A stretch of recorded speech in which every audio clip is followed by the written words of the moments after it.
আসসালামু আলাইকুম রহমতুল্লাহ। সবাই কেমন আছেন? আশা করি সবাই ভালো আছেন। তো আপনাদের মাঝে আমি আবারও একটি গুরুত্বপূর্ণ দোয়া নিয়ে আসছি। ভিডিওটা কেউ স্কিপ করবেন না, সবাই মনোযোগ দিয়ে শুনবেন। দোয়াটির নাম হলো সাইয়্যিদুল ইস্তিগফার। যে ব্যক্তি এই সাইয়্যিদুল ইস্তিগফার সকাল এবং সন্ধ্যায় পাঠ করবে, সে যদি ওই রাত্রে বা দিনই মারা যায়, আল্লাহ তাআলা তাকে বিনা হিসেবে জান্নাত দান করবেন। সুবহানাল্লাহ! কি সুন্দর একটি দোয়া। সবাই এই সাইয়্যিদুল ইস্তিগফারটা আমল করবেন।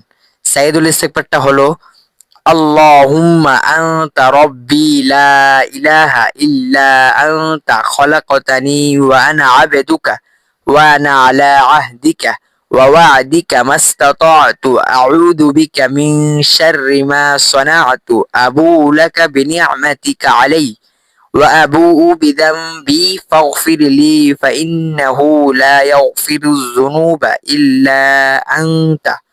সবাই এই সাইয়্যিদুল ইস্তিগফারটা আমল করবেন এবং অন্যদেরকে শেয়ারের মাধ্যমে আমল করার সুযোগ করে দিবেন। তো আমাদের এই চ্যানেলে ইসলামিক যাবতীয় অনেক কিছু আপলোড হয়। সবাই এই চ্যানেলটা সাবস্ক্রাইব করে পাশে থাকবেন। যারা সাবস্ক্রাইব করেছেন তাদেরকে অসংখ্য অসংখ্য ধন্যবাদ। আসসালামু আলাইকুম।